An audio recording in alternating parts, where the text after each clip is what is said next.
नाही कच्चित क्षणमपि जातु तिष्ठत्य कर्मकृ कार्यते अवसकार सर्व प्रकृति जे गुणे তৃতীয় অধ্যায় 5 নম্বৰ শ্লোক গীতা কোনো মানুহ এক মুহূৰ্ত কাম নকৰাকৈ থাকিব নোৱাৰে লগাতাৰ আমি কৰ্ম কৰি আছো আৰু যদি আমি কৰ্ম কৰি আছো প্ৰতিটো কৰ্মৰ বিপৰীতে তিনি ধৰণৰ ফল আমি ভোগ কৰিবলগীয়া হয় অনিষ্ট ইষ্ট মিশ্ৰণ সত্ৰী হা কৰ্মনা ফল অষ্টাদশ অধ্যায় 12 নম্বৰ শ্লোক গীতা প্ৰত্যেকটো কৰ্মৰ বিপৰীতে তিনি ধৰণৰ ফল জীৱই ভোগ কৰিব লাগে এটা হৈছে বেয়া অনিষ্ট এটা হৈছে ভাল ইষ্ট এটা হৈছে মিশ্রিত মানে পাপ পুণ্যৰ মিশ্ৰণ প্ৰত্যেক জীবৰ এগেইনষ্টত এই ফলবিলাক জমা হৈ থাকে সব লিখা থাকে এইটোকে সঞ্চিত কৰ্ম বুলি কোৱা হৈছে শাস্ত্ৰত আমাৰ প্ৰত্যেক জীবৰ এগেইনষ্টত এটা একাউন্ট মেইনটেইন হৈ আছে তাক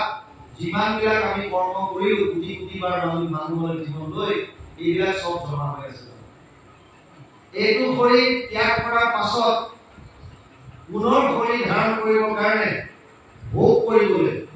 এই সঞ্চিত কৰ্মৰ এটা অংশ আমি উলিয়াই আনিব লাগে সেই অংশটোকে প্ৰাৰব্ধ নাম দিছে প্ৰাৰব্ধ যিটো অংশ ভোগ কৰিবলৈ আনো যদি সেই অংশটো কেৱল পুণ্য আহিল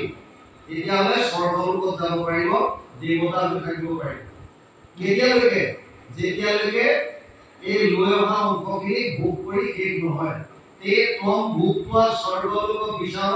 ক্ষীণে পুণ্যে মৰ্ত্যলোক বিশন্তি নৱম অধ্যায় 21 নম্বৰ শ্লোকত অৰ্জুন কৈছে এই অৰ্জুন দেৱলোকত তেতিয়ালৈকে থাকিব পাৰিব যেতিয়ালৈকে তাৰ পুণ্য থাকে ভাগৱতে কৈছে পুণ্য কিয় ভৰিলে কোনো নৰকত নজৰ পুণ্য থকালৈকে স্বৰ্গত থাকিলা পুণ্য দি গলে আকৌ চৌৰাশী লাখ জনী ভ্ৰমণ কৰা যদি পাপ আহি প্ৰাৰব্ধ যদি কেৱল পাপ তেতিয়া শাস্ত্ৰত কৈছে অধুজনী পাব কি পতংগ পোক পৰুৱা জীৱ জন্তু হেৰিলা আৰু যদি মিশ্ৰিত আহি পাপ পুণ্যৰ সংমিশ্ৰণ তেতিয়া মানুহৰ জন্ম এইটো পোৱাটো অতি দুৰ্লভ কিন্তু মানুহৰ জন্ম যোনে পাইছে প্ৰাৰব্ধ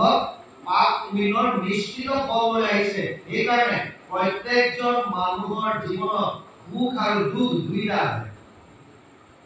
এনেকুৱা কোনো মানুহ নাই যোনে ক'ব যে মোৰ কেৱল সুখ আছে আৰু এনেকুৱা পৃথিৱীত কোনো নাই যোনে ক'ব যে মই কেৱল আৰু কেৱল দুখ পাইছো অসম্ভৱ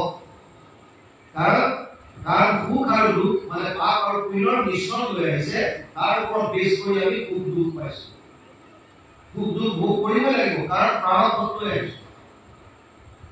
বুজি পালে এতিয়া আমি মানুহৰ জন্ম পাবৰ কাৰণে নিশ্চিত কৰ্ম পাব লাগিব যিটো ভাগৱতে কৈছে শত কোটি জন্মান্তৰে হয় মহাভাগ নৰ শৰীৰক জীৱে দেখে পায় এখানে কথাটো ইয়াত কৈছে যে কোটি কোটি জন্ম উপজি কৰিয়া মনুষ্য নিখান কৰে এই মানুহৰ জন্ম যে পাইছো বাৰে বাৰে কাম ইয়াৰ কোনো গ্যাৰান্টি নাই এখানে এতিয়া পাও দে ইয়াৰ পথ ব্যৱহাৰ কৰিব লাগে আমি যেহেতু পাইছো আপোনাৰ হাতত বস্তু আছে পাইছে যেতিয়া ইয়াৰ পথ ব্যৱহাৰ কৰক মোৰ বস্তু আছে ৰাণী কেন্দ্ৰ তাৰ পৰা এটা সুন্দৰ কথা আছে যে হিমালয়ত তাত বহুত ঋষিমুনিয়ে তপস্যা কৰি আছে হিমালয় নেবো নিৰাকাৰ ব্ৰহ্ম উপাসনা কৰে বাৰিষা 4 মাহৰ কাৰণে ঘৰলৈ নামি মানে ঘৰলৈ নামি আহে এবাৰ তেনেকৈ কেইজনমান ঋষিয়ে এজন হেৰানকীয়া তাত আশ্ৰয় ললে যেনেকৈ আপোনালোকে প্ৰথম স্তৰত পাইছে নাৰদ যেতিয়া দাঁতি